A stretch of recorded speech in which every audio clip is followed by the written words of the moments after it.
Gallery ঘাটতে ঘাটতে দেখলাম রথের মেলার ভিডিওটাই তোমাদের সাথে শেয়ার করা হয়নি। যোগা ক্লাসে যাওয়ার পর সবাই মিলে হঠাৎ করে ডিসাইড করলো রথের মেলায় যাবে, তো সবাই মিলে চলে গেলাম ম্যাডামকে সঙ্গে নিয়ে। অনেকদিন তোমাদের সাথে মিনি ব্লগ শেয়ার করা হয় না, তাই ভাবলাম যে রয়েছে যখন শেয়ার করেই দিই।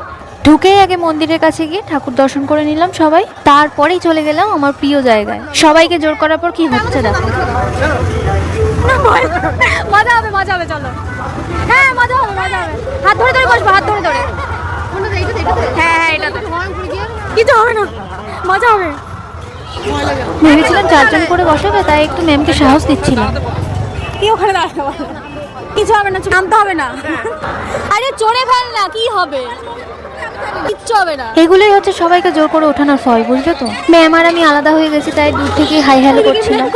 এত পরে রথের মেলার ভিডিও শেয়ার করছি বলে তোমরা কিন্তু কেউ কিছু মনে করো না। সবকিছু মিলিয়ে আমাদের সেদিনটা বেশ ভালোই কেটেছিল, অবশ্যই জিলিপি পাঁপড় ভাজা বাদ দিয়ে। আবার পরে তোমাদের সাথে দেখা হবে, টাটা।